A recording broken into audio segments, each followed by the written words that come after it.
Hi, I'm Carl Tannenbaum, Chief Economist for Northern Trust. A colleague of mine has had house guests staying with him for a little while.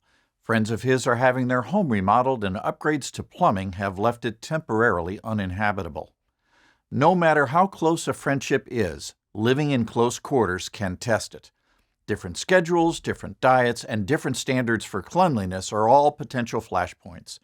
I've told my colleague to remember that the situation is transitory, but he told me that if the transitory phase persists much longer, the friendship may be permanently damaged. 3 years ago, the term transitory was a flashpoint in economic communities. The inflation that arose during the pandemic was initially dismissed as fleeting, but it lingered and took deep root.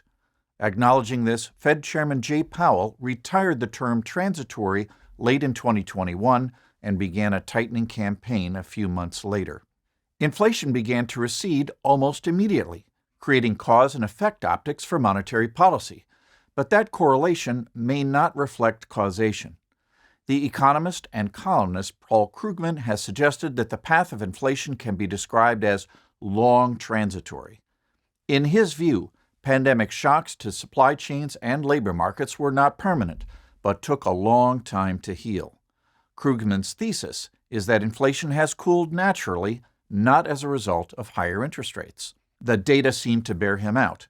Goods prices are falling in many places, while increased labor supply, largely on the back of renewed immigration, has helped to limit the costs of services.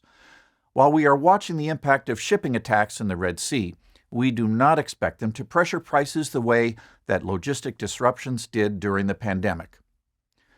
Tight monetary policy has not done much to weaken demand in the United States. Economic growth was very strong at the end of last year. Nonetheless, inflation has cooled more rapidly than anticipated. With the supply side driving this trend, the need for high interest rates is reduced. The Federal Reserve is likely to begin reversing course within the next 6 months.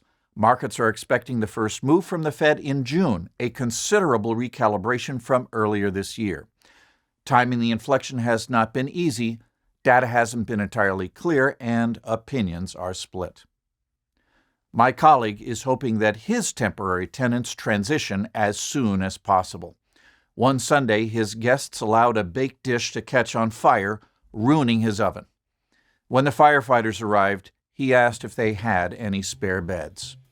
And that's the view from here.